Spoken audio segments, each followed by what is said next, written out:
ڕۆژتان باش بینەرانی هێژایی بەرنامەی گەلی ئازاد کۆمەڵی ژیانەوەی کورژێ کاف یەکەم ڕێکخراوی سیاسی کول لە ڕۆژهەڵاتی کوردستان داوای پێکێنانی دەوڵەتێکی سربەخۆی بۆ کوردستان کرد. بە دوای ئەودا حزبی دیموکراتی کوردستان لە ماوەی 6 ساڵدا داوای ئۆتۆنۆمی کرد. ئێستاش دوای 7 ساڵ لە ڕۆژهەڵاتی کوردستان باسی فێدرالیزم و کۆنفدرالیزمی دموکراتیک دەکرێت. بەرنامەی ئەم جارەی گەلی ئازاد وەک هەفتەی ڕابردوو بۆ باس لەسەر کۆنفدرالیزمی دموکراتیک لە ڕۆژهەڵاتی کوردستان و ئێران تەرخان دەکەین و بۆ باس لەسەر ئەم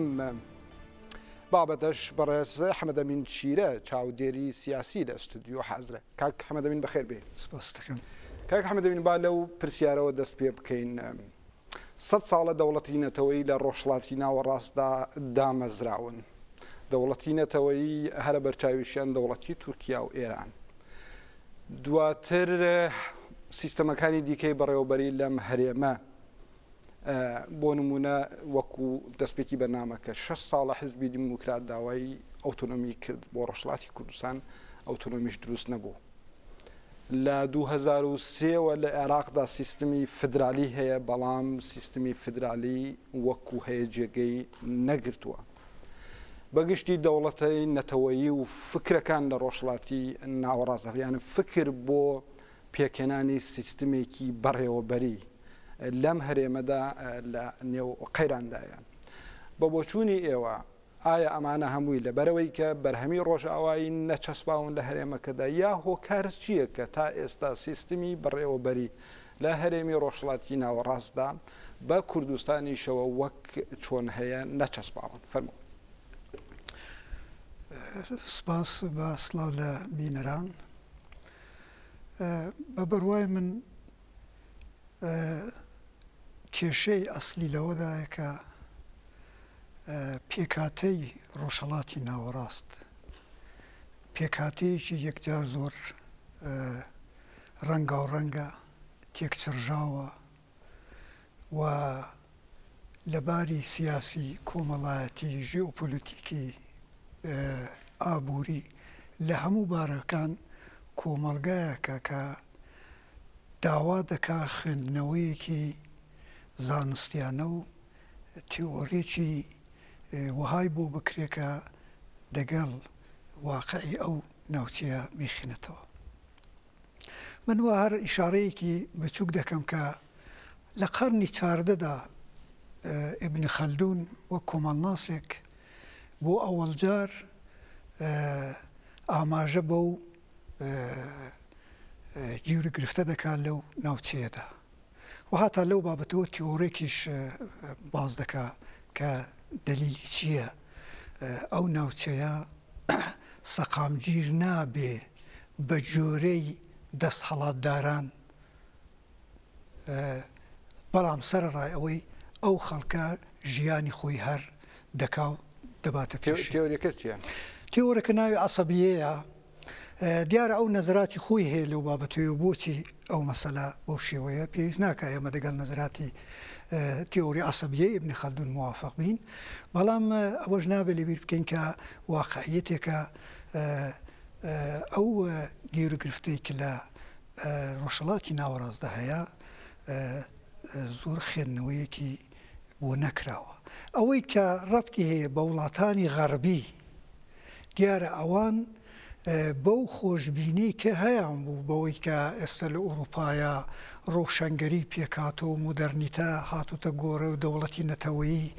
دەوڵەتی ڕەفاهی میلی پێکاتەوە تەمەدون کەوتوتە وە پێشکەوتە و زۆرێک لەوانە لە بڕوای زۆر خۆشببینانەدا بوون کە هەموو شتێک ئێستەی لەسەر جیای خۆیەتی ئۆروپا هیچ شەڕێکی کە نابینێ مەزهەب بەو شێوە نامێنێ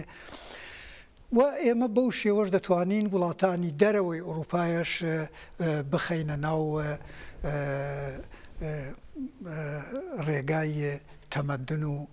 پێشکەوتنەوە، بەڵام هیچێک لەوانە سەری نەگرت. غەرب بە پێی تیۆری خۆی بەڵام پێش لە هەموو شتێکیش دەیەویست هێژمۆنی سیاسی ئابووری فەرهەنگی ئەخلاقی خۆی بەسەر ئەو منتەقەدا بسەپێنێ بێەوەی کە جۆ بداتە ئاوا کە پێکاتەی ئەو ناوچەیە چه هەڵدەگرێت ئەوەی کە دەگەڕێتەوە سەر هێزەکانی تر هێزەکانی ناوچە خراپ نییە گە ئاماژە بەوەی بکەین لە 100 ساڵی دواییدا بە تایبەت پاژەوەی کە دەوڵەت نەتەوە لە ڕۆژهەڵاتی ناوەڕاست جێگیر بوو هەموو مۆدێلێکی سیاسی ئیدئۆلۆژیکی فەرهەنگی لەسەر ئەو ناوچەیە پیادەکراوە دیکتاتۆر هاتوون و ڕۆیشتون چەپی کلاسیک حەولیداوە لە ئەفغانستان بە شێوەی خۆی دیکتاتۆری زۆر بێڕەحم وەک سەدام حوسێن حەولیداوە ئیسلامی سیاسی تند حەولیداوە ئیسلامی سیاسی نەرم حەولیداوە لیبرالیستەکان حەولیانداوە مۆدێلی دموکراسی غەربی حەولیانداوە هەمووی لە ماوەی ئەو 100 ساڵێدا ئەو حەولانە دراون بەڵام هەتا ئێستا نەیانتوانیوە مۆدێلێکی وا پێشکەش بکەن کە ئەو ناوچەیە ڕێگایەک بگرێتە بەرێکە هەم دموکراسیکی ڕاستەقینی تێدا بەدی بکرێ و هەم ئەو خەڵکانی تێدا هەن بتوانن بە ئارامی لەگەڵ یەک بژین و نیمچە عەداڵەتێکی ئیجتیماعی دەوێتە هەبێ. باشە کاک حەمەد ئەمین لێرەدا پرسیار ئەوەیە کە بەڕاستی پێکاتەی بڵین موزاییکی ڕۆژهەڵاتی ناوەڕاستی ئێمە دەزانین پێکاتەی ئاینی و مەسەب بڵێم ئاینی و ئێتنیکی زۆر بەرچاو هەیە بەڵام بە هەر حاڵ یانە لە دوای دروستبوونی دەوڵەت نەتەوە یانە بە شێوەی مۆدرن لە دوای لە 100 ساڵی ڕابردوودا بۆ نمونە ئێران و تورکیا و ئەم وڵاتانە پێش لە هەر یان شتێک دوو بنەمای ئەساسی کە بڵین ئاین و ئێتنیکی جیاوازە بوو لەو ناوچانە لە بەرچاو نەگیرەوە حکوومەتێکی نەتەوەیی دەوڵەتێکی نەتەوەیی سەپێنرا و چەسپێنرا بەڵام دواتر دوای 90 ساڵ نیشاندرا بۆ نمونەوە قەیرانی کە تورکیای تێدایە ئەوەی کە شۆڕشی ئیسلامی ئێران نیشانەی ئەوە بوو کە ئەو دەوڵەتە نەیتوانی کە سەقامگیر پێ نەیتوانێت جێگیر بێ بەڵام بە هەر حاڵ پرسیار ئەوەیە کە بێجگە لەمانە ئایا بەڕاستی یانە کە ئەمە مۆدلانە بڵین بەرهەمی ڕۆژاوین و کۆپی کراون و ئێمەش دەمان هەوێت کە مۆدلە بچەسپێنین بەڵام پێشتر ڕابردووی حکوم بڵین بەڕێوەبەری جیاوازە بوون لە هەرێمەکەدا لە تورکیا ئێمە ئەزمموی عوسمانیمان هەیە لە ئێران ئەزمموی قاجار و حکوومەتی مولکول تەوایفمان هەبوو ئەم شانە بەڵام سەر ڕێ ئەمانەتۆ پێت وایە شتێک لە دەروی ئیرادەی خەڵکەکە کراوە یانە ئەم مۆدلانە بڵین غەرب حکوومەتێلی بڵین بۆ نمونە ئەتاتورک دەچێت دێنە دوو دەیچەسپێنە ڕەزاشە بە هەمان شێوە بەڵام ئایا هەمووی لە دەرەوە ئیرادەی خەڵکی بووە حتا بەو بڵین فکرەکانی بۆ نمونە ئێستا بڵین فکری ڕزگاری خوازی ئێمەش لەژێر تەسیری و کولتورەدا بۆ نمونە لە ڕۆژهەڵاتی کوردستان کە باسەکەمان ئەمڕۆ بڵین لە سەروێیە زیاتر لە 20 ساڵیشە باسی ئەوە دەکرات کە ڕاست بیرکردنەوەی ئێمە بۆ نمونە بۆ ئۆتۆنۆمی بیرکردنەوەی ئێمە یانە چۆنێتی تێڕوانینی ناسیۆنالیزمی کوردی لە ڕۆژهەڵاتی کوردستاندا ڕاست لە ژێر کاریگەری ناسیۆنالیزمی ئێرانیدا بووە بۆیە ئێمە بەشەکەی دیکەکە بڵین دیموکراسی و هەندێک بنەمای دیکەیە ئێمە لەوانە دوور بووین لێرەدا پرسیارەکە ئەوەیە ئایا بەگشتی هەمووی ئەو فکرانە لە دەرەوەی خەڵکی هەرێمەکە بوون بەبێ بڵین هەم وەکو سیستمی دەوڵەتی هەم وەکو سیستمی فکری و حزبیش ئەگەر چاو لێ بکەین لە کولی مێژوو نەتەنیا مێژووی ناوچەی ئێمە ڕۆژهەڵاتی ناوەڕاستان لە مێژووی کولی دنیادا کۆمەلگا هەمیشە ینی ئەو وەختە کە کەوتۆتە مەرحەلەیەک هەمیشە ناوەندێکی دەسەڵات لە کۆمەلگادا پێیگرتووە ئەو ناوەندە دەسەڵاتە بە شێوەی جۆراجۆر بووە زمانێک ئۆمپراتوری بووە دوایی بۆ تا شێوەی جۆراجۆر دوایی دەوڵەت نەتەوە ئێمە دەزانین لە زۆربەی جیهاندا لە وڵاتانە بەتایبەت لە ڕۆژهەڵاتی ناوەڕاستدا ئەو هێزانەی کۆمەلگا کە شۆڕژێر بوون لە دەرەوەی سیستمی دەسەڵاتدا خۆیان بەڕێخستن کردووە حتا ئەو مێژوویە دوور و درێژەی کە ئیسلام لە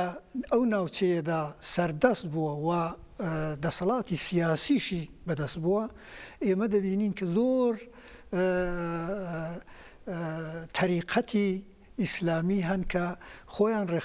ڕێخستن کردو لە دەرەوەی ئەو دەسەڵاتێنی منزوری من ئەوەیە دەمەوێت ئەوەی بگەێنم کە خەڵک هەمیشە یعنی شێوەی خۆبەڕێخستن و خۆبەڕێوەبردننی خەڵک دەگەڵ ئەو شتی کە دەسەڵاتداران هەیە بیسەپێنن دووشتی جودایە لوتکەی ئەوەی کە بەشێک لە کۆمەلگا لە ڕێگای دەسەڵاتداری و بتوانێت کۆمەلگایەک هەرچەند هەمە چەشنەش بێ یەک دەستی بکە و یەکسانی بکە و حکومڕانی بەسەردا بکە لوتکەی ئەو دەسەڵاتداری دەسەڵاتی نەتەوە دەوڵەتە و بەداخەوە لە ڕۆژهەڵاتی ناوەڕاست خراپترین ئەنجامی لێکەوتەوە بە خااتری ئەوەی کە ئەگەر لە هەندێک شوێنی دنیادا هەندێک جۆغرافیای یەکداست یان ئیتنیکی یەکداست یان مەزهبی یەکداست تا ئەندازەیەک هەبوون لە ڕۆژهەڵاتی ناوەڕاستدا ئەوەش بەو شێوەیە نەبووینی هیچ ناوچەیەک ئەتۆ نابینی کە ئیتنیکێک یا مەزهبێک یا ئاینێک دینێک بتوانێت لەو ناوچەیەدا بە شێوەی خالیس هەبێت کە بێهوێ پێکاتەیەک بخۆی دروست بکات. تۆ ئیشارەت بەوەی کردت ڕۆژهەڵاتی ناوەڕاست وەک مۆزاییکێک من هەنگاوێکیش لەوەی دوورتر دەڕۆم من پێم وایە لە مۆزاییکیش تێکچڕاوترە. دیارە سیستمی ئەسلەکەی یعنی سیستمی کۆمەلگاکە سیستمی مۆزاییکیە بەڵام لە زۆر جگەیان ئەو مۆزاییکانە هەر تێک چڕاوە نینی هیچ سنوورێک نییە. ئێمە بەدەیان شارمان هەیە لە باکوور لە ناو تورکیا لە ئێران لە عێراق لە ناو کوردستاندا کە هەم ئێتنیکی جیاوازی تێدایە هەم مەزهبی جیاوازی تێدایە و بەو شێوە هیچ مەرزێکیش ناتوانانی دابنێی کە چ مەرزێک چه سنوورێک ئەو ئیتنیکانە ئەو ڕەنگا و ڕەنگی لێر جودا دەکاتەوە بۆی کە هەندێک کەس نمونەی مۆزاییک بەکارنایانە هەتا نمونەی فەرش بەکاردێنن بۆ ڕۆژهەڵاتی ناوەڕاست. لەبەر ئەوەی چ تئۆرێک دەتوانێت دەگەڵ ئەو سیستیمە بگونجێ یا ئەتۆ دەبێ هەر خەڵکێک هەر گرروپێک هەر دینێک ئیتنیکێک کە لێک جودا بوو لێک جیابوونەوە بیرروباوەڕی جیاوازیان هەبوو یا دەبێت لەباری مەکان و جۆغرافیاشەوە لێکیان جیاواز بکەیەوە یا ئەوەی کە واقعی وەزعەکە بۆ شێوەیە کە ئەو خەڵکە لە ساڵیانێکی دوورودرێژدا پێکەوە ژیاون ئایا چ مودێلێک دەتوانێت زامنی ئاوە بێ کە ئەو خەڵکە بتوانن ئەو پێکەوە ژیانە قبول بکەن و ژیانێکی هاوبەش بۆ داهاتمینەستا دەوڵەت نەتەوە نەیتوانی ئەن دەوڵەت نەتەوە نەیتوانین لەبەرەوەی کە بێ پێچەوانەی ئەو پێکهاتایی کە ناو کۆمەلگا هەیە ئەو پێکاتە موزاییکی ئەوەی کە جناب دۆکو پێکاتی فەرشی دەشوێنیت نەیتوانی بەڵام تۆ پێتوانی یانە پرسیارەکەی من ئەوەیە کە حزبی سیاسی کوردی بەگشتی بزوتنەوەی سیاسی نەکورد بزوتنەوە سیاسەکانی ڕۆژهەڵاتی ناوەڕاست بەگشتی ئەوانش لەو چوارچێوە بەدەرەوە نین. ئایا لێرەدا یانە پرسیارەکە ئەوەیە کە ئەوانش لە دەرەوەی ڕوانینێکی کۆمەڵاستیانە بۆ کێشەکان لە دەرەوەی ئەوەی کۆمەلگای خۆیان بناسن ئەو موزاییک و پێکاتە موزاییکی و فەرشیە بناسن ئەوانیش بە هەمان بۆ نمونە ئەی بۆ 6 ساڵ بۆ نمونە گەلی کورد لە ڕۆژهەڵاتی کوردستان پارتێکی سیاسی نەیتوانی بیگەێنێ بە ئامانجەکانی خۆی لێرەدا مەبەستمەوەی تەنها دەوڵەت نەتەوە نییە ئەم بیرەی کە بڵین مۆدلێک دێنێت مۆدلێک کۆپی دەکەوە دەهەیە ئەم مۆدلە جێگە بگرێت تەنها دەوڵەتی نەتەوەی ناگرێتەوە بەڵکو هەموو جۆرە بیرکردنەوە سیستەمەکان دەگرێتەوە دوایە دێنە سەرەوەی کە جیاوازینەوەن کۆنفدرالیزمی دیموکراتیک و ئەوانەی دیکە چیە بەڵام لە پێشدا ئەگەر زەحمەت لەسەرەوە ڕاستە بەداخەوە ئێمە چە بە چەپ ناسیۆنالیست لیبرال یعنی هەر ئیدئۆلۆژیەک کە ئێستا مۆگ ئیدئۆلۆژی لە ئەنجامدا وەک حیزبی سیاسی یا وەک ڕاوتی سیاسی ئێمە دەیانبینین لە ناوچەی ڕۆژهەڵاتی ناوەڕاست دیارە ئەو بیر و بۆچوونیان لە شوێنی ترهێناوە و کۆپییان کردووە. ئێمە ناتوانین هەموو خەتاکەش وەک تۆ دەڵی بخەینە سەر ئەوان کە بیر و بۆچوونێکیان هەبووە و پاشخانەیەکی هەیە بۆ هەلومەرجێکی تر بەڵام بەداخەوە مەبەست ئەوەیە کە هێزە پێشڕەوەکانی کۆمەلگای ئێمە لە ڕابردوودا جا لەسەر هەر بیر و باوەڕێک بووبن ئەقەلەن ئەوەندان توانایی نەبووە کە یەک لێکۆڵینەوە و خێندنەوەی کۆمەڵناسانان لەسەر کۆمەلگاکەی خۆیان هەبێت و دیارە ئێمە من باوەڕم بەوەی نییە کە فکر و ڕامان هەر شوێنەی خۆی هەیە و هیچ تێکەڵاوێک نییە تێکەڵاوی هەیە هەمیشە بەڵام شەرتاوەیە وەختێک تۆ شتێکی پێشکەوتوو لە شوێنێکی تردێنی دەبێت بۆ خۆت تێئۆرێک خێندنەوەیەک بیرێک هزرێکت لە کۆمەلگاکەی خۆت هەبێت کە بتوانی لا ئەقل لە باشترین حاڵەتدا تێکەڵاوێکی باش دروست بکەی لە بۆەوەی کە بتوانی بیرێک بۆ کۆمەلگاکەت دروست بکەیت ئێمە ئەو کارەمان لە بەتایبەت لە کوردستاندا نەکراوە لە ئێران بۆ نمونەی مشەخەس ئەگەر باسی بکەین من خۆم گوزەشتەیەکم هەیە لەو بابەت بیر و باوەڕەوە ئەو کۆمونیزم و مارکسیزم و سۆسیالیزم و مارکسیزم لێنیزمەی کە ئێمە لە ئێران هەمان بووە تا ماوەیەکی زۆر دەق کۆپیەیەک بوو کە لە شوێنی تر هاتوتە ئێرانەوە و تەرجمەی دەقاودەقی ئەو شتانە بوو کە لە شوێنی تر لە ئەوروپایە کوتراوە هیچ خۆڵقکاریی تێدا نەکراوە ناسیۆنالیزمەکەی ئێران ئێمەش هەر بەو شێوەیە بووە باشەکرێ بە شێوەیەکی سادە بڵێن بۆ نمونە ئێستا مەسەڵ جێگەی سنجە من باسی کۆمەڵی ژێکاف کۆمەڵی ژیانەوەی کورد ژێکافم کرد بۆ نمونە لە سەردەمی دوای دروستبوونی دەوڵەتەوەی ئێراندا کە دروست دەبێت یانە پاشماوەیە کەڵبەتە ئەوەنە بەڵام دروست هیوایە کە بۆ ئەوەی کە کوردیش دەوڵەتێکی وەکو ڕەزاشای هەبێت ئەنە شتێک جیا ناکرێتەوە کاتێک کە تۆ مانیفست و ئەوە دەخوێنیتەوە دواتریش کە بیری بڵێن حرەکەتی دوای بەتایبەتی دوای شەڕی دوومی جیهان و پەرەگرتنی حرەکەتی چەپ لە ئێران و ئەوە حزبی توودە و حزبی دموکرات دوایە بۆ نمونە مەسەلەی خودموختاری تێڕوانینێکە بۆ حکوومەتە خودموختارەکانی یەکێتی سۆڤێتی و بەگشتی تا بەڕۆژی ئەمڕۆژ مەسەن فدرالیزم زۆر ئاسان لە ساڵی 2003 هێشتا 15 ساڵ پڕ ناکاتەوە کە زووتر مۆدلێکی دیکەش دێت کە ئەو مۆدلە دەیەوێت کە بڵێن چارەسەری گرفتەکان بکات لەو ڕوانگەوە ئێوە پێتان وایە ئێستا لەو ڕوانگەیەوە کە ئێمە پێمان وایە ئەو مۆدلانە کوپین و بڵێن بە پێی لە بەرچاو نەگرتنی ڕاستینەی کۆمەلگا هەن لێرەدا کۆنفدرالیزمی دیموکراتیک چ جیاوازێکی لەگەڵ ئەوانەی دیکە لەو ڕوانگەیەوە هەیە کە بیرێکە بڵێن دەتوانێت لە هەناوی کێشەکانی کۆمەلگاوە سەرچاوی کرد بەڵەجا پێشوەی کە بین سەرەوەی کە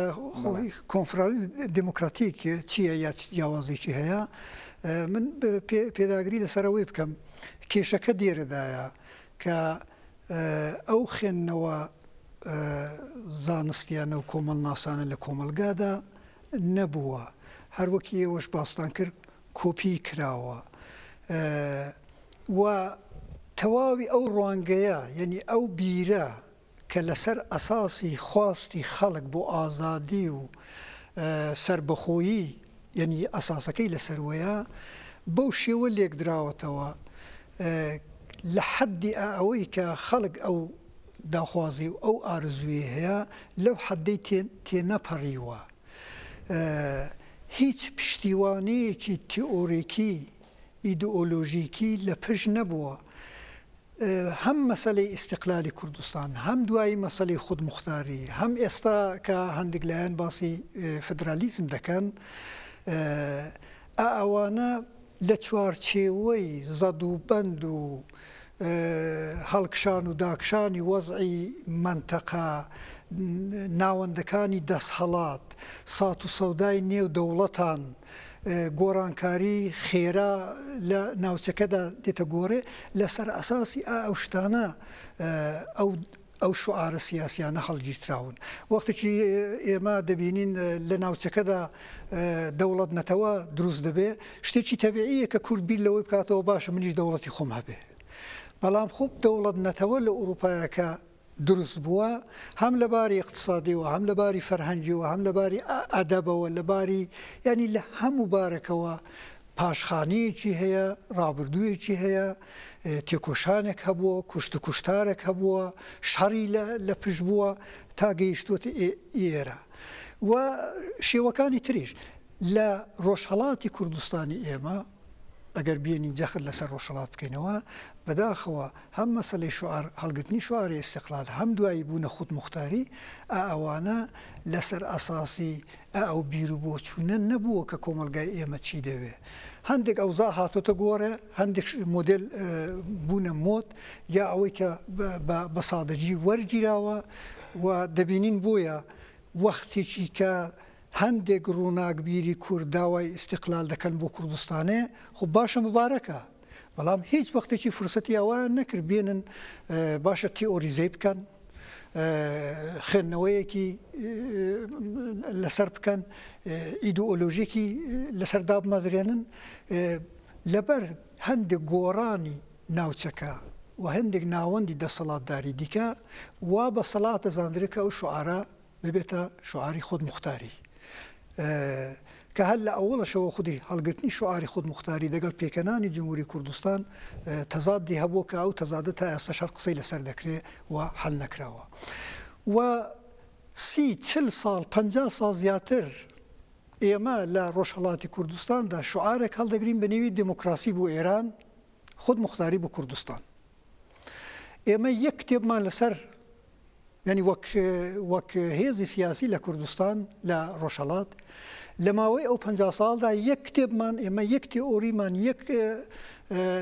لێکۆڵینەوەمان لەسەر دیموکراسی نییە دیموکراسی چییە چۆنمان دەوێت بەرنامەیەکی حیزبیدان درراوە کە بۆ 2 ڕۆژ لەسەر تاقەدان درراوە کە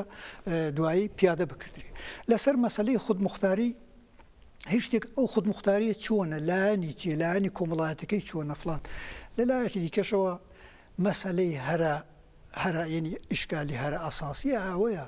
ئێمە ئەو شوعارانەمان وەک شوعارێکی تەنیا سیاسی کە شوعارێکە هەڵی دەگرین هەندێک تێکۆشانی بۆ دەکەین لە هەندێک مەسائلی دیکە تەئسیر دەکا هێزێک پێک دێنین دوایی وەک سیاست دەیچەسپێنین بەسەر خەڵکیدا بێوە کە هیچ پشتیوانەیەکی فەرهەنگی کۆمەڵایەتی ڕێخستنی لە پشتەوە باشە لێرەدا باشە کە نامەوێت ئێستا بچینە سەر باسی نێوان جیاوازی نێوان کۆنفدرالیزمی دیموکراتیک و فدرالیزم بەڵام هەر لێرەدا پێم باشە کە باسی ویانێ گەڕێمەوە سەر ئەو پرسیارێکە پێشتریش کردم کە لەو ڕوانگەیەوە ئایا کۆنفدرالیزمی دیموکراتیک تا چەندە ئەو لەسەر ئەو لەگەڵ ئەو پێک هاتە سیاسی کۆمەڵایەتی دەگرێتەوە هەتا چەندە بڵێنە پوتانسیلێکی لە ناوەوەی خەڵک بۆ هەیە یانە ئەگەر بەراوردی بکەیت لەگەڵ ئەوەی کە تا ئێستا وتت کە خودمختاری و ئیستیقلال بەو شێوەیە نەتیۆریزە کرابوو نا لەگەڵ پێکاتێک بڵێن جواکی و سیاسی هەرێمەکەش هاتەوە دیارە لایەنی یەکجار زۆرە ئێمە پێویست ناکە بۆ ئەوەی کە بزانین ئەو تیۆریە دەچەسپێ یا چۆن بۆچی ئەو مودێلە بۆ ئەوە دەکرێت ئەگەر ئێمە هەموو بەشەکانی کوردستان کە تا ئەندازێکی زۆر وەک یەک دەچن دەنی لەباری پێکاتەوە و لەباری مێژوویەوە گرێدراوی یەکترین ئێمە ئەگەر بەراوردێک بکەین لە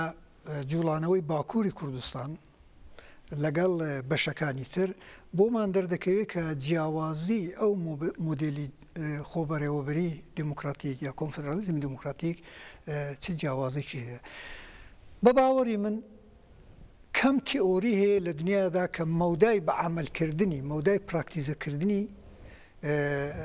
ئەوەندە کەم بێ ینی مەودای تیئۆری و پراکتیک لە مێژ نییە تیئۆری کۆنفدرالیزمی دموکراتیک لە ناو کۆمەلگای کوردی وەک گەڵاڵەیەک ڕۆژاوای کوردستانە و حتا تا ئەندازەیەکی زۆر باکووری کوردستان لە قالبی تێکۆشانی ڕۆژانەی خەڵکدا و هەم شارەدارەکاندا ئەو تیۆریە پاش تقریباً 20 ساڵ و حتا کەمتریش کە هاتوتە گۆڕێ ئێستا نمونەی پراکتیکی دەبندرێ ئەمە ناڵێن هەموو شتێک تەواو دروست کراوە بەڵام زۆر شت نیشان دەدا کە ئەو تێئۆریە پیادەکردنی ئەو تێئۆرەی چونکە دەگەڵ ناخی کۆمەلگای کوردی و ڕۆژهەڵاتی ناوەڕاست و کوردستان وەک ناوەندەی خوێنێتەوە باشتر دەچەسپێ. دلیلەکەی چییە؟ بە بڕوای من تەواوی کۆنفدرالیزمی دموکراتیک ئەگەر چاو لێ بکەین وەک خۆبەڕێوەبەری گەل ئەگەر هێزێکی سیاسی یا تێئۆرێکی سیاسی تێئۆرێکی کۆمەڵایەتی دوو شت دەنەزەر بگرێ بە زبانی زۆر سادە بە بڕوای من معنای کۆنفدرالیزمی دموکراتیکە. یعنی تۆ لە پانتاییدا هەر پێکهاتەیەکی لەو کۆمەلگایەدا یا لەو جۆغرافیاییدا هەیە دەبێت لە بەرچاوی بگری دەبێت بە حسابی بگری. هێژمۆنی هیچێک لەو پێکاتانەش مطلق نەکەی بەسەر ئەوانی تردا. لە پانتاییدا ئێمە خەڵکمان هەیە ئەو ناوەندا کوردی تدا دەژی عەرەبی تدا دەژی تورکمانی تدا دەژی ئاسۆری سەریانی لە تاریخی درێژ ئەنوا و ئەقسام مەزهەبی جیای تێدا هەیە سنی هەیە شیعە هەیە موسڵمان کریستیان یارسان هەیە ئیزەدی هەیە عەلەوی هەیە و زۆر شتی تر لەناو مەزهەبەکاندا تەریقەتی جیا هەیە. ئەگەر ئەتۆ لە پانتایی کۆمەلگادا هەر یەک لەو پێکاتانە دەرباوەی لە پێکاتی کۆمەلگادا ئەو وەختە ئەتۆ ناتوانی بەتەواوی ئەو مدێلە بچەسپێنی لەگەڵ واقعیەتیش نایخێنێتەوە. درەنگ یازوو دەگەڵ بەئیسلا بەرپرچ توش دەبێتەوە ئەو کۆمەلگایە. لە بارێکی دیکەشەوە نەتەنیا بە حیسابگرتنی ئەو ڕەنگا و ڕەنگێکی هەیە لەناو کۆمەلگادا بەڵکی تۆ دەبێت ڕێگای پێ بدەی یا دەبێت بەشداری بکە لە بڕیارێک کە ئەو کۆمەلگایە دەیکرێ. ئەگەر ئەتۆ فقەتی ئەتراف بۆی بکە کە ئێمە ئیزەدیمان هەیە زۆر باشە احترامیان بۆ دادەنێ شوێنی خۆیان هەیە با بچن نۆش بکەن تەواو ئەوە کەم و کەسری دێنێ. دەبێت تەواوی ئەو پێکاتانەش کە لە جۆغرافیایەکی معەیەندا وەک کوردستان وجودیان هەیە دەبێ وجودیان لە تەسمیمگرتن لە بڕیارگرتنیشدا هەبێت. کۆنفدرالیزمی دموکراتیک وەک سازمانێکی بەڕێوەبەری خەڵک بریتی لە ئاوەیە. دیارە بارێکی دیکەشی هێنی نمودارێکی دیکەشیەوە ئەو بڕیارانی کە دەگیرێت لە باری سیاسی اقتصادی ئیجتیماعی عەداڵەت فەرهەنگی هەرچی بێت مادام ئەتۆ هەموو پێکاتەکانی کۆمەلگات بە حیساب هێناوە و مادام هەموو ئەو پێکاتانە لە بڕیارداندا بەشدارن دیارە بڕیارەکان بڕیارێک دەبن کە دەتوانین بڵێن دروستە عادڵانەیە و لەگەڵ ئەو پێکاتەیە یەک دەکەوێت. کەواتە بۆ بۆچوونی ئێوە دەتوانین بڵێن لەبەر ئەوەی کۆنفدرالیزمی دیموکراتیک یانە لە خوارەوە سەرچاوە دەگرێت دەسەڵاتێکی گەلیە سەرچاوە دەگرێت دەتوانێت لەگەڵ ئەو پێکاتەیە کۆمەڵایەتی سیاسی کولتوریە یەک بگرێتەوە بەڵام لەبەر ئەوەی کە بۆ نمونە فیدرالیزمی ئەفکری دیکە سیستەمێکە یانە پەرگاڵێکە لە دەرەوەی خەڵکی تۆ دەتهەیە وەکو پرۆژەیەک بیچەسبێنی یانە لەسەرەوە ڕادێت هەروەکو دەوڵەت نەتەوە پێت وایە ئەساسەکە ئەوەیە؟ بەڵێ دەبێت ئەسان خۆی فدرالیزم کە ئێستا بەشێک لە هێزەکان داوای دەکەن ئەوەڵان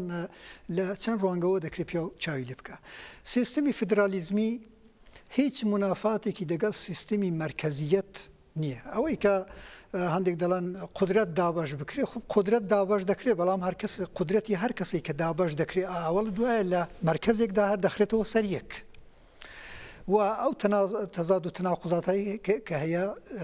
جێبەجێ نابێ. نمونەیەکی زۆر سادە ئێمە دەوڵەتێکمان هەیە بە نێوی دەوڵەتی فدرالیزمی ئێران دەوڵەتێکیش هەیە بە نێوی دەوڵەتی فدرالیزمی عێراق مبارەکە زۆر جوانە کار دەکەن هیچ دەکەن بەڵام ئەو دوو دەوڵەتەی اختلافیان هەیە کێشان هەیە و کارەکەیان بە شەڕ دەگا. دەبێت کوردی باشوور دەگەڵ کوردی ڕۆژهەڵات بە شەڕ بێ.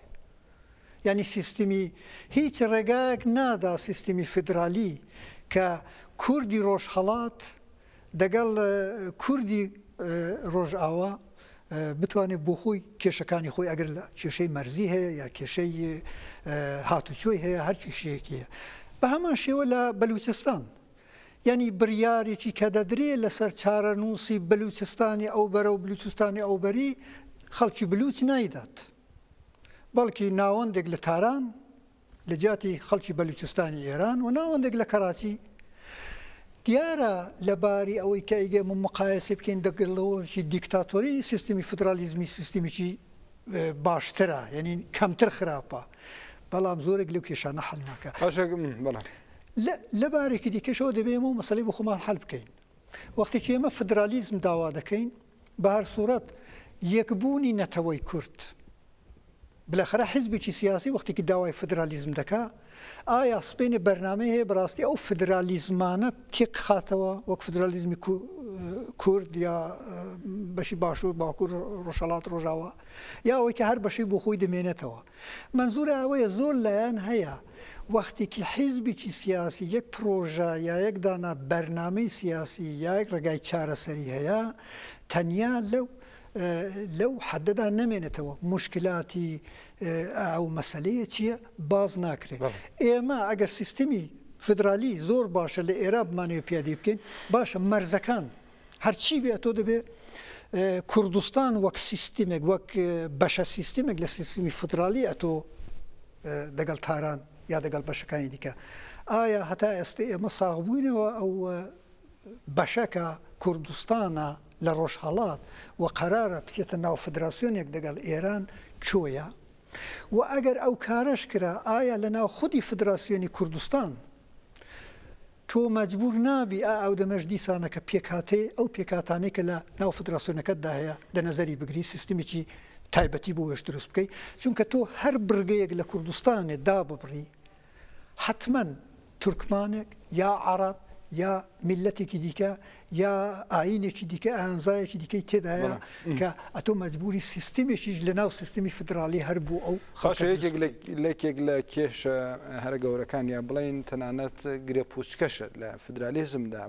تایبەت بۆ کەسی ئێران ئەگەر چاو لێ بکەین مەسئلەوەیە کە تۆ فدرالیزم بۆ نمونە پارتیەکی کوردی فدرالیزمی کە دەوێت فدرالیزمی تەنها بۆ کورد نایە فدرالیزمی بۆ ئێران دەوێت یانە بە پێچەوانەی ئۆتۆنۆمی بۆ نمونە پارتێکی کوردی دەتوانێت بڵێ من ئۆتۆنۆمیم دەوێت بۆ کوردستان و بۆ ئەو ئۆتۆنۆمیش خەبات دەکات و خەباتەکەی ڕوونە بەڵام لە فدرالیزمدا لەبەر ئەوەی کە تەنها گەلی کورد علاقەدار نابێت یانە تۆ حکوومەتێکی ئەم بڵێن فدرالت دەوێت بۆ ئێرانێکی بۆ پێکاتە مۆزاییکی کە هەیەی دەبێت بە 5-6 حکوومەتی فدرال بەڵام لێرەدا گرنگ تێگەیشتن لە فدرالیزمە مەسەن بۆ من ئێستا کورد دەتوانن لە لای خۆشیەوە ساق بێتەوە کە حکوومەتی فدرالی من چییە بەڵام ئەم حکوومەتە فدرال ئەمە لەلایەن تۆیە کە تۆ پێناسەی دەکەیت کە چییە بەڵامە بێت لایەنەکەی دیکەش کە تۆ لەگەڵ یا حکوومەتی فدرال پێکدێنیت قبولی بکات یانە بە بەرچاوگرتنی ئەم ماوە کورتەی کە لە ماوەی ئەم 13 ساڵەدا کە بڵین دروشمی فدرالیزم هەڵگیراوە لەباری کولتوریەوە چ کارێک کراوە لە ناو خەڵکیدا بۆ ئەوەی کە قەناعەت بە یەکتری بۆ نمونە لە ناو گەلانی ئێراندا بۆ لەبەر ئەوەی کە تێبگەن کە ئەم سیستەمە چێکەوان لە دوا ڕۆژدا پێکەوە پێکی دێنن لەو بارەوە پێت وایە کە کێشەی گەورە چییە؟ دیارە ئەو بەرنامەیە و بەرنامە بۆ پرۆپاگاندیا تەبلیغاتی سیاسی نییە لە دژی حیزبێک یا بۆ باسی سیستەم منزور بەڵام بەداخەوە مەجبورین پیاوە ئیشارە بەوە بکات کە لەو کاتەوە کە سیستمی فدرالی بۆ ئێرانێ و بۆ کوردستان بەتایبەت پێشنیار کراوە هیچ لێکۆڵینەوەیەک هیچ خوێندنەوەیەک نابیندرێ و هیچ شتێکی نیشان نادا کە توودەی خەڵکی ئێمە کۆمەلگای ئێمە نەتەنیا خەڵکەکانی تر بەڵام کۆمەلگای کوردستانیش نەیتوانیوە بیر و بۆچوونێک یا ڕوانگەیەکی ڕوونی لەسەر ئاوەی هەبێکە فدرالیزم چییە لەباری فەرهەنگیەوە هیچ کارێکی بۆ نەکراوە دیارە ئێمە کۆمەلگایەکمان هەیە ممکنە بەشێک لە کۆمەلگای کوردستانی ئێمە زۆر کەیفی بەوە نەبێت دەگە خەڵکی دیبژی خەڵکی ترمان هەیە کە پێی خراپ نییە دەگەڵ ئەو خەڵکی کە ساڵها دەگەڵی ژیاوە بە مەرجی هاوبەش پێکەوە بژین. ئەوە بۆ مانای نییە کە ئێمە کۆمەلگایەک تەسیر بکەین کە هیچ تەناقوزات و تەزادی تێدا نییە. اختلافات هەیە، ناکۆچی هەیە، بەڵام مهمە ئەوەیە کە ئایا مدلێک دەتوانین ببینینەوە کە ئەو خەڵکە بۆ خۆیان کێشەکانی خۆیان کە هەیەە چارەسەری بکەن، یا ئەوەی کە ناوەندەکانی تر. بە بڕوای من هەر ئەوەی کە ئێوەژ ئیشارەتان پێ کرد زۆر مەسەلەی دیکەش هەیە کە نیشان دەدا فێدرالیزم نەتەنیا مۆدلێکی چارەسەرکرد نییە، لایەنێکی دیکەش ئێوەیە کە کاری بۆ نەکراوە کە باشە ئەو کەسانەی کە یا ئەو لایەنانەی کە ئەو مۆدلەی داوا دەکەن چەندیان کار بۆ کردو لەباری فەرهەنگی سیاسی اقتصادی. باشە مشکلێکی دیکە کاک حەمەدەمینیانە زیاتر لەوە یانە وەکو بڵین گەورەتر ئەوەیە کە زۆر جار خودی فیدرالیزم یانە دابەشکردنی دەسەڵات لە باتی ئەوەی کە بڵین ئاشتی و پێکەوژیان چەسپێنێت بۆتە هۆی شەڕیش، یعنی ڕاست لەسەر فدرالیزم کە وەکو مۆدلێکی چارەسەری ئەم مۆدلە چارەسەریە بووە بە مۆدلێکی نەعەلەتی و شەڕ لە زۆر وڵاتە ئەمە ڕوویداوە بۆ نمونە لە ئەمریکا ڕوویدا لە وەختی خۆی لە ئەفریقای جنوبی ڕوویدا و هەرە نمونەی نوێش عێراقە بۆ نمونە لە عێراقدا سیستمێکی فدرالی هەیە کە لە دوای 2003 لە دەستوردا چەسپێنراوە دەستورێکە کە هەموو عێراق پێی پابەندە، بەڵام ئەم دەستورە لە کردەوەدا حتا تۆ لە ڕاگەیاندندا ناوی حکوومەتی فدرالی کوردستان نابیسی لە بۆ نمونە تەلەڤیزیۆنێکی عێراقی یا بەشەکانی دیکە عێراق بە شێوەیەکی تەواو جیاواز بەڕێوە دەچن لە مۆدلی مەسەلەن بۆ نمونە فدرالی کوردستان یان حکوومەتی هەرێم وەکو حکوومەتێکی فدرالی هەرێمی و بەگشتی شەڕێکی ئاینی و قەومیش هەیە ئەنە لە ڕاست لە کردەوەدا شەڕی داعش و دواتر شیعەکان و دواتر سەرهەڵدانی ئەو هەموو گروپانە بناغەکەی گەڕێتەوە بۆ ئەوەی کە ئەو سیستەمە نەتەنها ئەمەی چارەسەرکی ئەو کێشەی ئەوانی چارەسەر نەکرد بەڵکو بە شەڕیشیدا دانە. ئێوە لە ئێران و ڕۆژهەڵاتی ناوەڕاستدا یانە لە ئێران و ڕۆژهەڵاتی کوردستاندا بەرچاوگرنی عێراق وەکو ئەزمونێک دەتوانن چه پێشبینیە بکەن؟ من پێم وایە ئەو گرفتانەی کە لە باشوور ئێستێمە دەبینین لە عێراق بە تێکرایەوە لە باشوور لە ڕۆژهەڵاتی کوردستان و لە ئێران یەکجار زیاترە. دیارێمە بە باسی ئەو ناوچانە دەکەین کە کێشەی لەسەرا پێکاتی جیاوازی تێدایە دەکەوێتە سەرچوو بووچە هەلادا بێ ڕۆژهەڵاتی کوردستان ئەو مەسەلە زۆر لەوە پێچیدێترە بەڕاستی. بۆیە هیچ چاوەڕوانی ئەوەی ناکرێت کە شێوەی فدرالیزم بتوانێت لە ئێران و لە ڕۆژهەڵاتی کوردستان کێشەکانی ئێمە چارەسەر بکە. سەرڕای ئەوەی مەسلەی لە ئەوەی مهمترە ئەوەیە باشە ئەگەر ئێمە بتوانین سیستمێکی فدرالیش بچەسپێنین هەروەکی وەک ئەو سیستمی لە باشوور لەسەر کاغەز چەسپاوە، ئایا ئێمە لە ناو پێکهاتەی فدرالی کوردستاندا دەبێت چ بکەین؟ سیستمی کۆنفدرالیسمی دموکراتیک فەرق ناکە دەوڵەتی ئێران بێ دەوڵەتی فدرالی کوردستان بێ هەر شێوەیەک بێ هەر سیستمێک لەسەر کار بێ ئەتۆ کۆنفدرالیزمی دموکراتیک لە داخلی ئەو سیستمەی بە قووت بێ یا زەعیف بێ باش بێ یا خراپ بێ سیستمی کۆنفدرالیزمی دموکراتیک دادەمەزرێنی بۆ معنایە کە گەلان خەڵک ئەو خەڵکی کە لەناو ئەو سیستمیدایە خۆی بۆ خۆی بەرەوە بەرێ. لە چوارچێوەی ڕۆژهەڵاتی کوردستاندا ئێمە باش دەزانین هەر لەباری جۆغرافیایی فەرهەنگی مێژوویی ناتوانین مەسەلەکە فقط بۆی بشارین کاکە ئێمە هەموو کوردین، ئەوە مەسەلەیەکی دیکەیە.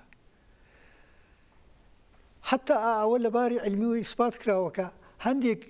پاشخانەی تاریخی ئیجتماعی دینی مەزهەبی دەگەڵ چۆنێتی بەڕێوەبردننی ئابووری دەبێ بیخێنێتەوە. تۆ لە سیستمێکی فدرالیدا لە ئێرانێ باشە ئەگەر سیستمی فدرالی کوردستانی کوتی من ئیقتصادێکی سۆسیالیستیم دەوێ بە فەرز دای بنێ و لە تارانێ ئیقتصادی کاپیتالیستیە چۆنی حەڵ دەکەی؟ لە سیستمی خۆبەرەوەری و خۆبەرەوەری دموکراتیکدا ڕێگای ئەوە دەدرێ کە حتا سیستمی اقتصادی جیاوازیش هەبێ. باشە مەسایلی دیکە ئێمە یارسانمان لە 2 میلیۆن 3 میلیۆن یارسانمان هەیە هەندێک لە ڕۆژهەڵاتی کوردستان، هەندێک ئاینی جیاوازمان هەیە لەگەڵ ئیسلام جیاوازی هەیە، لەگەڵ یارسانیش جیاوازی هەیە، لەگەڵ یەزیدیەکانی جیاوازی هەیە. ئێمە لەهجەی جیاوازمان هەیە، جودا لەوەی کە خەڵکی تری تێدایە. ئەوەی کە بینەوە سەر ئەو قسەیە وەڵە وەختێکی هەتا ئێستاش بیر و باوەڕێکی ئاوا هەیە کە میلەتی کورد حتا هەندێک کەس ناسڵەمێنەوە دەڵێن 90% سنیە، بەو تێڕوانینە ئەمە دەتوانین چه گۆمەڵگایەک لە ڕۆژهەڵاتی کوردستان دابمەزرێنین کە سنی بە تێکرا لە ئەقەلیەتدایە لە مقابل پێکاتەکانی تر. حتا لە تەواوی کوردستاندا هیچ ئامارێک نیشان نادا کە سنی لە کوردستانێ لە 50% زیاتر بێ، زیاتر بێ. پێکاتەکانی دیکە کوردەکانی دیکە بە شێوەی تر بە هەر سوورەت ئەوان زیاترن. ببوورە فقط یەک شتی تر یا ئەوەی کە ئێمە لە ڕۆژهەڵاتی کوردستان با فدرالیزمی دروست بکەین. وەختێکی هێزی سیاسی ئێستاش پێی وایە کە دەتوانێت لە یەکدانا بەداخەوەەوە قسەی هەڵپێچراو نییە، لە یەکدانا کابرای سۆمالیایی باشتر تێبگەین تا لە کوردێکی خەڵکی شاپور یا ماکۆ یا خۆیە. بەو زیهنیەتە ئێمە دەتوانین چه فەدراسیۆنێک دروست بکەین لە ڕۆژهەڵاتی کوردستان. یەک ڕێگای هەیە فقط، یەک سات و سەودای وڵاتانی مرکز و خود فدراسیۆنێکی دروست بێت کە هەر لەسەر هەمان بناغا دابمەزرێنی، یەک مرکزی بۆ قووەت کە ئەگەر بۆی بکرێ هەموو کورد بکاتە یەک لەهجە، هەموو کورد بکاتە یەک زمان، یەک زاراوە، یەک فەرهەنگ، یەک ئابووری و ئەبەو شێوە وتەبێ ئەوە دەبێتە یەک دانە حکوومەتی دیکتاتۆری و ناتوانێت سەر بگرێت. باشە هەندێک گرفتی دیکەی گرنگ هەیە کە خود لە فدرالیزم دەتوانێت کێشەی گەورە بن، بەڵام ئایا کۆنفدرالیزمی دیموکراتی چۆن ئەوانە چارەسەر بکات ئەم باسە بکەین. بۆ نمونە یەکێک لەو کێشانە مەسەلەی ناوەندگراییە، تۆ بە جۆرێک ئاماژەت پێکرد، بەڵام ئەو ناوەندگرایە گەبڕێک شی بکرێتەوە. لە ڕاستی ناوەندگرایی لە ئێراندا 100 ساڵ دەوڵەتی نەتەوەی و پێشتریش یان دەوڵەت حکوومەتی قاجار و زۆر پێشتر ڕابردوویەکی کۆنی دەوڵەتداری لە ئێراندا هەیە و دەوڵەتداریش لە تاراندا کۆبووەتەوە. ئەمە بۆ خۆی کولتورێکی مەزنخوازی پێکێناوە کە لە فدرالیزمدا بۆ نمونە لە ئەزمموی وڵاتانی دیکەدا دەرکەوتووە لە حکوومەتی فدرالدا هەمیشە حکوومەتی فدراڵی ناوەند ئەو ناوەندگراییە بۆ قازانجی ئەتنیکی سەردەست بەکاردەبا. بەسم بۆ نمونە لە هیندوستاندا زۆر جار لە هندوستانە حزبێکە لە دەلهی ئەوەی هەیە ئەتوانێت ئەو بڵین ئینە بکە. لە ئێراندا بێجگە ئەوە کێشەی دیکەی ئەوەی کە وتمانە خودی بروکراتی و دەوڵەتداریە، یانە بێجگە لە ناوەندگراییەکە دەوڵەت هەمووی بەدەستی کۆمەڵێک بڵین ئەتنیکێکەوە بۆ تا ئێستا. کوردستان لەمانە ئەوە ماوەتەوە. دواتر بێجگە ئەوەش نییە پێشکەوتن و ئابووریە. کوردستان بەلوجستان و وڵاتی هەرە فەقیرن، سەنعەت و پێشکەوتنە وڵاتێکی دیکە. ئەمانە لە حکوومەتێکی فدرالیدا هەمووی کێشن لەبەر ئەوەی کەمانە لە ناوەندا کۆبوونەتەوە. بەڵام کۆنفدرالیزمی دیموکراتیک بۆ ئێستا بێ ئەوەی کە من باسی فدرالیزم بکەین، کۆنفدرالیزمی دیموکراتی دەتوانێت چۆن ئەم پرسانە چارەسەر بکات. جیاوازەکە دێرەدایە ئەگەر ئێمە لەلایەنێکی دیکەوە باسی فدرالیزم بکەین، فدرالیزم دەرحەقیقەت بە معنای پێکەوە ژیانی ناسیۆنالیست، ینی چەندانە ناسیۆنالیزمە بە هەندێک پێوانە. هەتا ئێستش شاراوە نییە کە هەموو بزوتنەوەیەکی ناسیۆنالیستی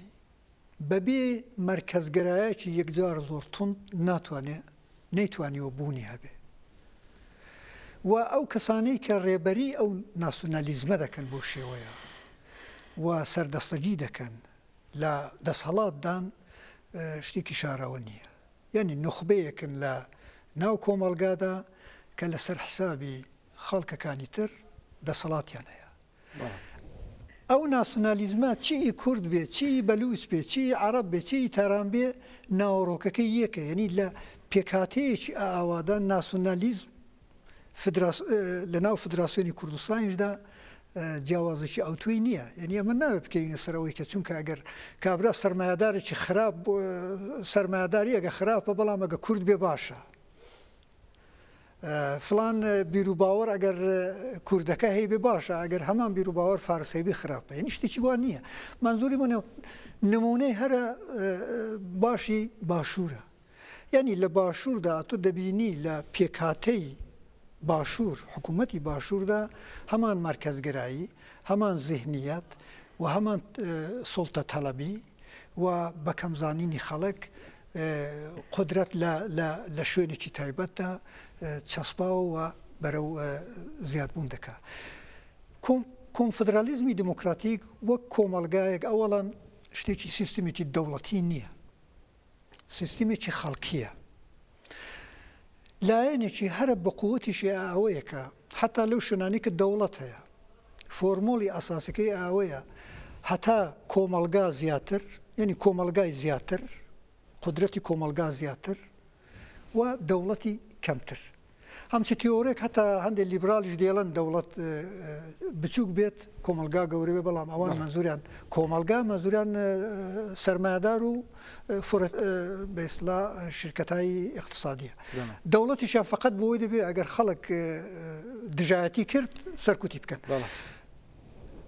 کۆنفدرالیزمی دموکراتیک سیستمێکە لە دەرەوەی ئەو سیستیمە. دیارە باسیش لەوەی کراوە کە ئەو سیستیمە چونکە ئەساسی پێکاتەکەی ئەساسەکەی لەسەر بەشداری ئەو خەڵکەیە بە هەر شێوەیەک بە هەر ڕەنگێک لە بنەوەڕا کە بۆ خۆیان بتوانن سیستمێکی بەڕێوەبەری خۆیان دروست بکەن و ئەو سیستمە لە دەرەجێ ئەوڵدا خارج لە سیستمی مرکزیەتی دەوڵەتیە. ئەو سیستمی گەل دەتوانێت دەگەڵ دەوڵەت تەعاملی هەبێ. هەندێک کەس پێیان شتێکی سەیرە چۆن دەبشتیوە، یعنی ئەسلحە ئارتاژ فقط دەبێت دەوڵەت هەیبێ، میلەت نابێ هەیبێ. دەوڵەت حەقی هەیە ئەمن بگرێ بم کاتە سەرباز، 2 ساڵ بمباتە سەربازی هیچ کەس هیچ ناڵێ. بەڵام ئەگەر حیزبێکی سیاسی وەک خەڵک بی هەبێ هێزی مسلحی هەبێ نابێ، چونکە دەوڵەت نییە. لە واقعەدا لەو بابەتەیەوە ئێمە دەڵێن جیاوازی یەکجار زۆرە، بەڵام جیاوازی هەرە زیاتر ئەوەیەکە قبولی ئەو شتەیە کە ئەساسەن تەعینی مەرزی قاتە بینی ئینسانەکان لە هیچ توولی تاریخدا ئەو مەرزە قاتە ناکرێت دەگەڵ تەبیعەتی ئینسان نایخێنێتەوە. زۆر بە کورتی بەرە و کۆتایی بەرنامەکە دەچین. دەزانین کە کۆنفدرالیزمی دموکراتیکی لەسەر سێ بنەمایی ئێکۆلۆژی ژەندەر و دیموکراتیکە. پۆتانسیێلی ئەم سێ کۆڵەکەیە لە ئێران و ڕۆژهەڵاتی ناوەڕاستدا چییە بۆ چەسپاندنی بیرۆکەی خۆبەڕێوەبەری دیموکراتیکەکان و لە ناو ئەوانیشدا کۆنفدرالیزمی دیموکراتیک؟ ئەگەر ئێمە کوردستان هەموو بە تێکرایی چاوەڵێ بکەین، دیارە لەو بابەتەوە پێشکەوتنی یەکجار زۆر بەدەساتەوە. بەشەکان جیاوازیان زۆرە دەگەڵ یەکتر، بەڵام ئەگەر وەک ڕۆژ ئاواوە مەبەستم ئێران و چ پتانسیلەکەی بوو لە ئێران ڕۆژهەڵاتی. دیارە ئەو پتانسیلە بە باوەڕی من ئەو پتانسیلە یەکجار زۆر وجودی هەیە. ئەگەر ئێمە لە چەند ساڵی ئاخیردا چاوەڵێ بکەین سەرڕای ئەو ڕژیمە چەپەڵ و خراپەی کە بەسەر ئێراندا هەیە، دیسانەکە ئەو کۆڕ و کۆمەڵانەی فەرهەنگی و ژینگە پارێز کە لە ڕۆژهەڵاتی کوردستاندا پەرەیان گرت و کار دەکەن یەکجار زۆر بڵاو بووتەوە. ڕۆژانەیە ئێمە خەبەر دەبیسین، تەواوی ئاشتانە نیشان دەدا کە زیهنی ژینگە پارێزی لە ڕۆژهەڵاتی کوردستان دەبوژێتەوە. بەشداری کچانی ڕۆژهەڵاتی کوردستان هەم لە ڕێزەکانی گەریلا و پێشمەرگا و هەم لە سیاسەتدا لە زیندانەکاندا نیشانی ئەوەیدا کە ژنی کورد کچی کورد بە بیرروباوەڕێکی ترەوە دێتە مەیدانێ، هەر پاشکۆی پیاو نییە و لە زۆر بابەتی دیکەوە من دەتوانم ئەوەندە بڵێم هەرچەندە زۆر کەس پیان وایە لە ڕۆژهەڵاتی هیچ خەبەر نییە ڕۆژهەڵات دواکەوتووە بەڵام من پێم وایە لە ڕۆژهەڵاتدا تێکۆشانێک هەیە و دەتوانین بڵین لە ڕۆژهەڵاتی کوردستاندا ئێستا ئاگرێک لە ناو خۆڵەمێشتایە و دوور نییە ئەو ئاگرا دەرکەبێ چونکە ئێستا کۆمەلگای ڕۆژهەڵاتی کوردستان تێکۆشانی ڕۆژهەڵاتی کوردستان تەفگەرێک ئیدئۆلۆژیەک ڕێبەری دەکا کە بەجددی هاتووتە ناو تێکۆشانەوە. زۆر سپاس بۆ تۆ بەڕێز حەمەدەمین چیرە چاودێری سیاسی سپاس دەکەین. بەڵێ بینێرانی هێژارەدا گەیشتنە کۆتایی بەرنامەی گەلی ئازادی ئەم جارە بۆ ئازادی و لە ئازادیدا بژین ماڵتەنەوە.